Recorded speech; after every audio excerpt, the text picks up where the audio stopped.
On your check? What time is it? It's 12:49. Perfect. I'm It's just curious. Yeah, 12:49 on a Sunday night. East versus West 24. Late night science talk at the Monster Factory with Ryan Rossner and panel. Ryan and friends. Yeah. friendship conditional on me being able to jump off the story. Yes. Which is good. Yeah, so we're launching a new YouTube channel, Astral Terran Genetics, ATG, which is ATG is the start codon for essentially every gene on planet Earth.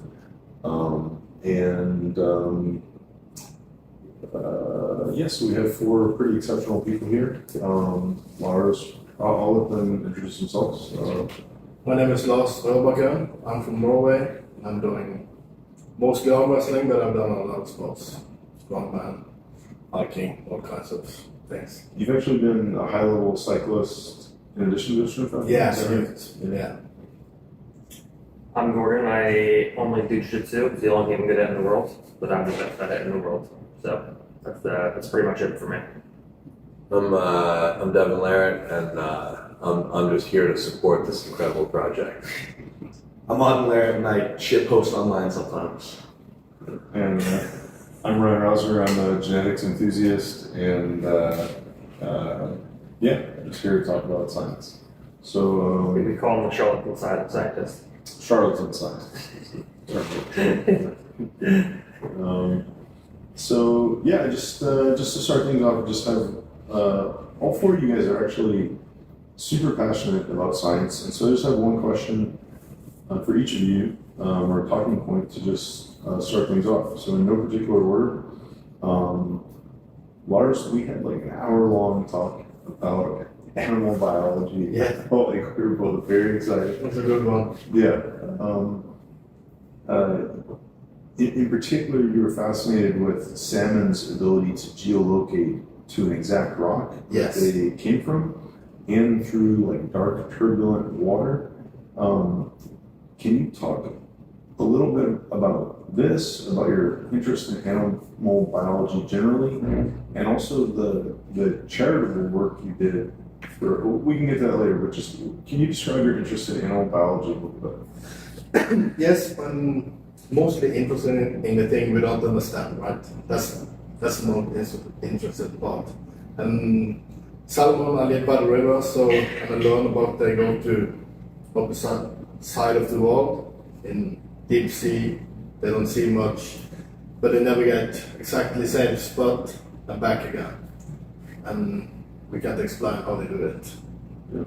So yeah, we have some theories, but no facts. So pretty interesting stuff. It's super interesting. I got my PhD studying mostly worm genetics. Most of longevity, arguably most of longevity, was figured out using worms. There was one group in Austin actually that claimed to identify magnetoreceptors for the first time in worm neurons. I'm not sure if the findings were replicated, but it's a super interesting area of study. And you actually you ascended Everest, is that right, for a charitable cause? Not peak Everest, Okay. but I did the Everest challenge as Okay. on the bike as the heaviest person to do it. It's like basically you go up and down the height of Mount Everest with no brakes. And you raised $50,000 for a charity? Yeah, for pigs. Because so many, it was on the television in Norway that they treated pigs so bad and they needed more money to inspect this thing. And then I started the campaign. And I love animals, so it was a good thing for me to. One thing that we talked about in relation to this I thought was interesting is the way we treat animals is perhaps a good analogy for if there's something more advanced than us that was observing us. That's highly likely, so Yeah. we should treat them well. Yeah, maybe it'd be kind of, okay, very interesting. So Gordon, you've suffered for 8 years now from with digestive tract issue. Yes. It's been quite severe, Sure. and we sequenced you genetically around the end of last year, and that was the first time you've been sequenced genetically. Can you talk a little bit about, your story arc with this condition, and why do you think it is that nobody looked at your genetics to investigate the condition that was basically ruining your life? It's a good question. I think that a lot of doctors, especially stomach doctors in the U.S., are basically useless. Like I went to, I don't know, probably 10 of some of the best doctors, GI doctors in the country, and it was like endoscopy, maybe a colonoscopy, maybe some blood work, and then like, oh, you're fine. And I finally went to this holistic guy who also does Western medicine that you've spoken to, Dr. Reprogramming in California. He actually figured out a lot of the things that were wrong. But what you say totally makes sense insofar as how come no one ever looked at your underlying genetic makeup. And so it makes sense now that I have, and you can talk more to this, but there's 5 pretty rare genetic mutations that would almost kind of predispose me to the situation that I'm in. And the reason why doctors' treatments haven't been working is because it's fighting against the underlying genetic makeup of my body. Essentially, is what I think I understand it to be. I mean, genetics is not, it creates predispositions. The most notable finding was that you carry a severe mutation for cystic fibrosis, which aligns completely with your symptoms. And without that information, it's so hard to formulate a plan of attack for your condition. There was another cluster of mutations. It's basically irritable bowel, Crohn's. It's really just in principle, like trying to treat somebody, and in this case, somebody who has money, who's suffering severely, and just leaving the most basic information on the table is really puzzling. So yeah, super appreciate you working with us, and we should definitely get you unretired and keep me honest for sleep. I'm the one who appreciates you. And if I come out of retirement, it probably will be for arm wrestling this one. So. Yeah. Yeah. All right. Okay, and Devon. So Devon, you are really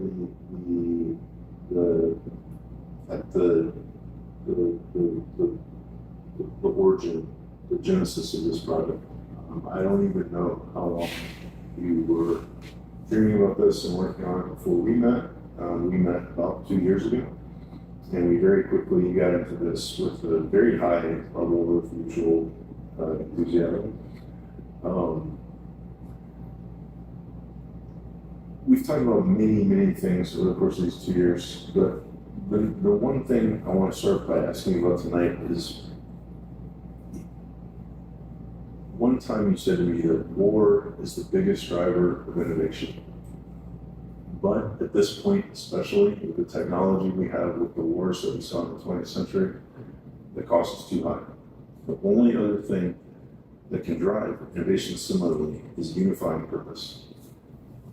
Now, when a hippie tells you, hey guys, no war, you're like, okay, yeah, maybe a good idea, thanks hippie. When a guy like you tells people, hey guys, no, seriously, choose not war. In my opinion, people should listen. But can you speak a little bit about genetics as part of humanity's unifying mission to drive innovation? Right. Thank you so much, Ryan. You're one of the people that gives people hope. Like, you're one of the people that I would say starts to cure the depression of feeling so mortal. I think that life's ultimate goal is survival in the expansion of territory. I say that all the time. And I think just the inherent risk to our species by staying on one planet is inevitably catastrophic.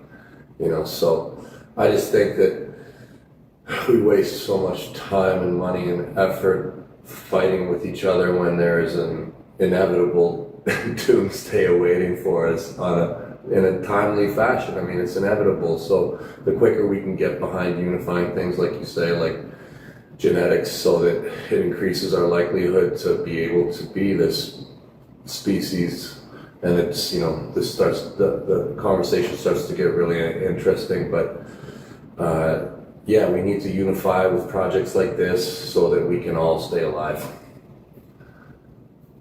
Yeah. And I think it's an interesting time. Like, we've gotten so far, we've collected so much, and I think you've already gotten some things that I think over the next while you're going to unravel them, and there's already some data, and and there's been like not a really high number of people even sequenced so far. But for me, I think that the upcoming challenges are like a little bit to do with legality and the concept that, all of us that are living right now, I don't believe that any single person owns their genetics. I think it's a flawed place for us to make some kind of legal stance, because your genetics aren't yours. They've been here and bouncing around for billions of years at least, or whatever. And would you not want, of course, as a species, we're figuring this project out, we're optimizing our collective, and I just think, the opening up of databases, the opening up of information, I think will be initially problematic legally, but I think great leadership will quickly see that we need to just solve this problem, and we need data. Yeah, I think this is an upcoming challenge. I think, we're picking these people, but once we have everyone and the AI analyzes it, your job gets a lot easier. Yeah, I mean, there's a lot. Yeah, I mean, so I think I will push back respectfully. I would encourage people to retain some. Because when I talk to people, there's two things I hear when I'm like, you should get sequenced. One, they're scared to get their data stolen. Why? What happens if someone steals your data? The short answer is, they're scared because probably of 23andMe and just because of big data and privacy invasion, which is a valid concern. But to your latter point, what happens if somebody steals your genetic data? Insurance companies could do something bad with it. Where people's mind really goes, I think, is like some kind of individualized bioweapon.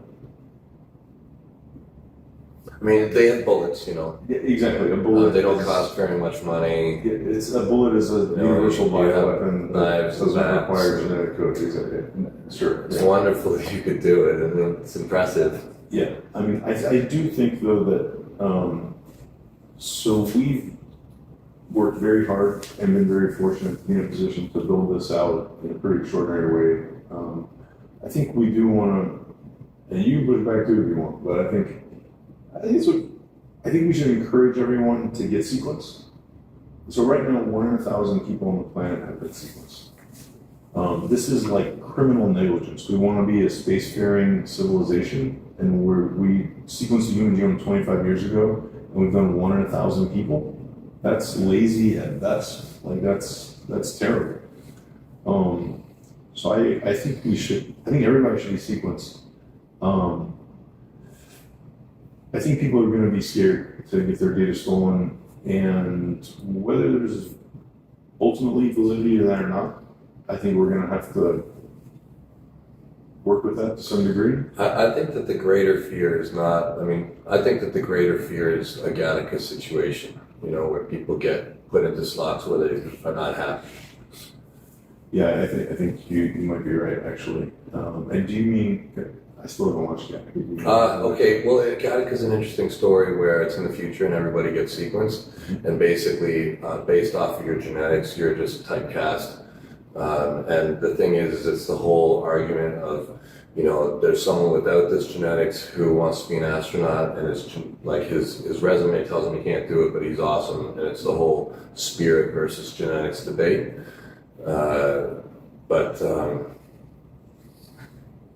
Yeah, that's Gattaca.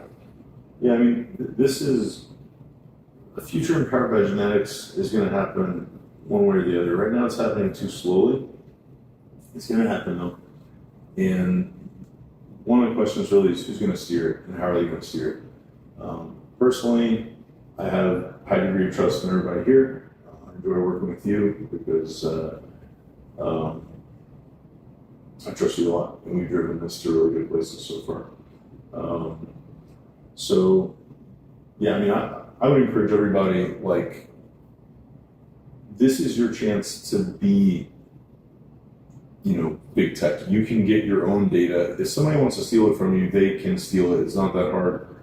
Get sequenced. Everybody should get sequenced. Like Gordon's example shows, you know, if you don't have your genetic data, you don't have the base layer of your biology available to you. You can't optimize, you can't treat or prevent health conditions. I'll talk about my experience with that in a second.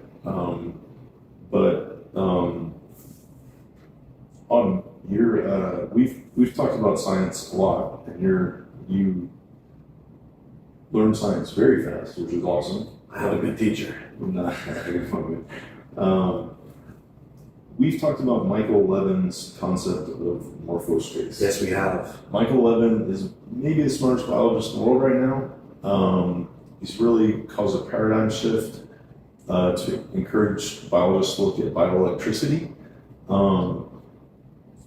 Without going into the technical details of morphospace, as an arm wrestler, if you could reprogram your hand's idea of what physical space it should fill, what changes would you make with bioelectric reprogramming? Yeah, I mean, if we really can unlock that, this changes everything. If I could make my hand twice as long, twice as thick, the game becomes so much easier. Nobody can contest the hand because it would just be levels above. I think this is just one of the things that we can unlock with all these things you're working on in the human genome. I think you get a bit stuck on that end goal, on that spacefaring civilization, and it's cool. Well, it's cool. I think we're missing some of the small things as well. We're missing the ability to cure disease. We're missing the ability to just help people with small problems here and there. I think, like what you were saying, it's really important people just get sequenced so you can know things to prevent, things to optimize, things to improve. Like for me with morphospace, if I could grow my hand just a little bit more, I would do anything to do that. So I think the future's very bright. Cool. If you had to pick one, wider or longer, would you? Longer, no question, longer. Just make my cup unbreakable.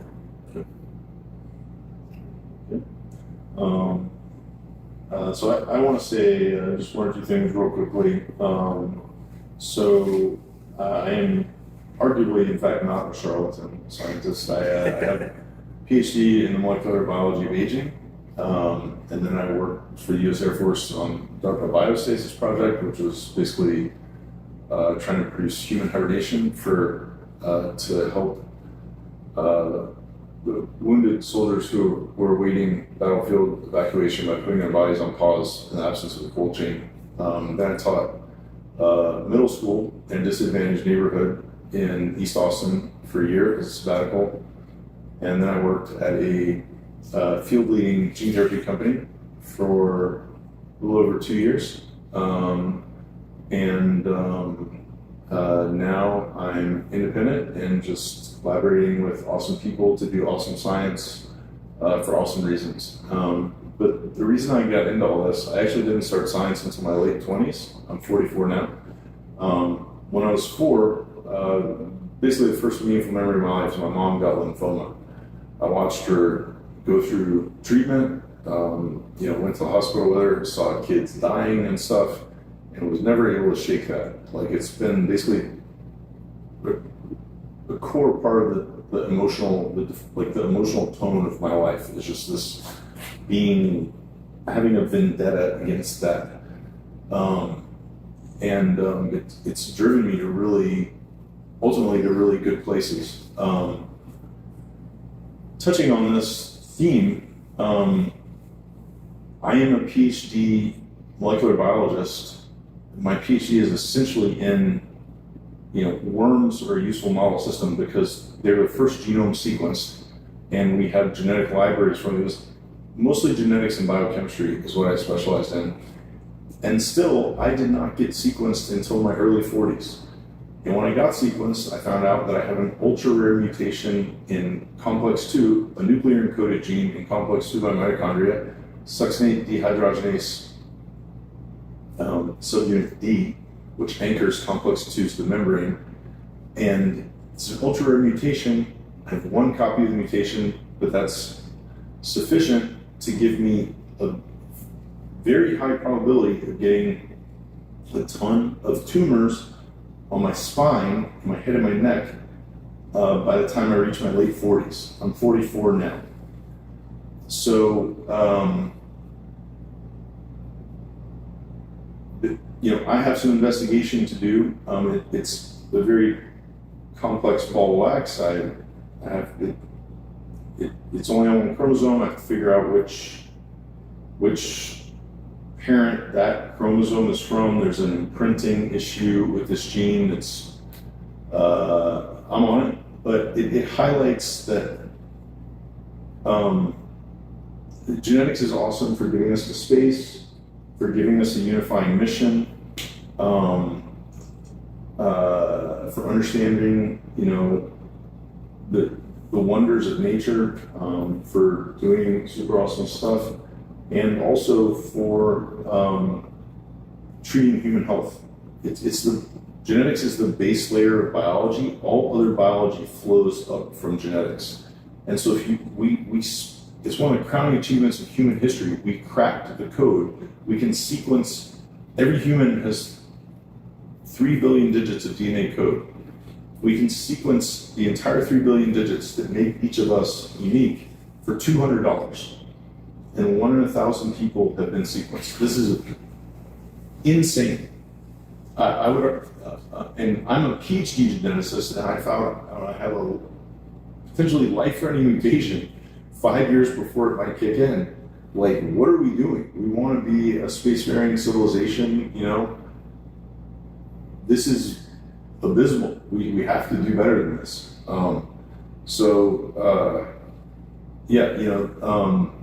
Genetics is a hot topic, but this conversation highlights different viewpoints. It highlights a conversation, which is what we're all going to have about genetics, but we have to have it, and we have to start doing things. Everybody should be sequenced. I think it eventually should be basically viewed as a human right. Like, a human should be born and should have access to their sequence. In any case,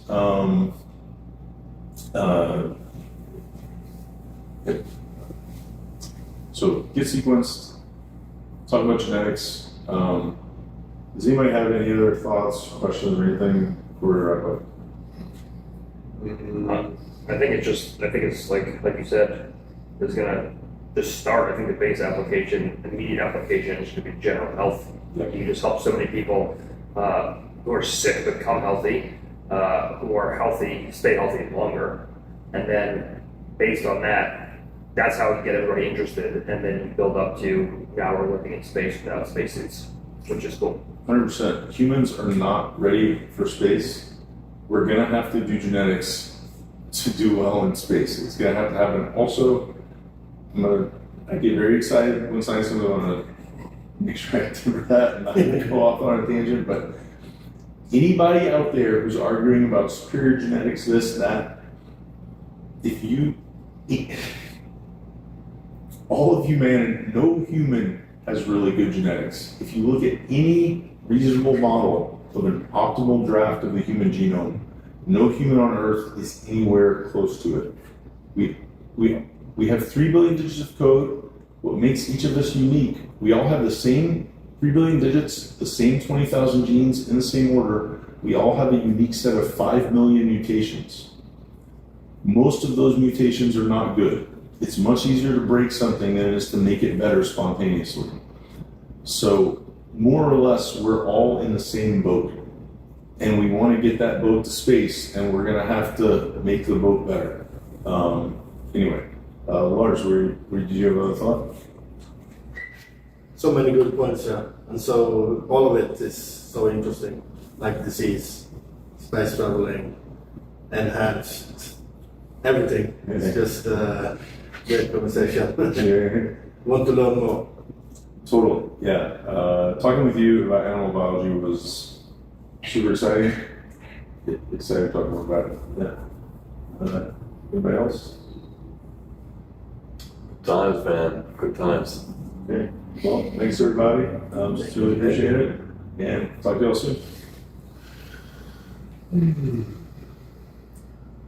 Not bad. Not bad for a start. I mean,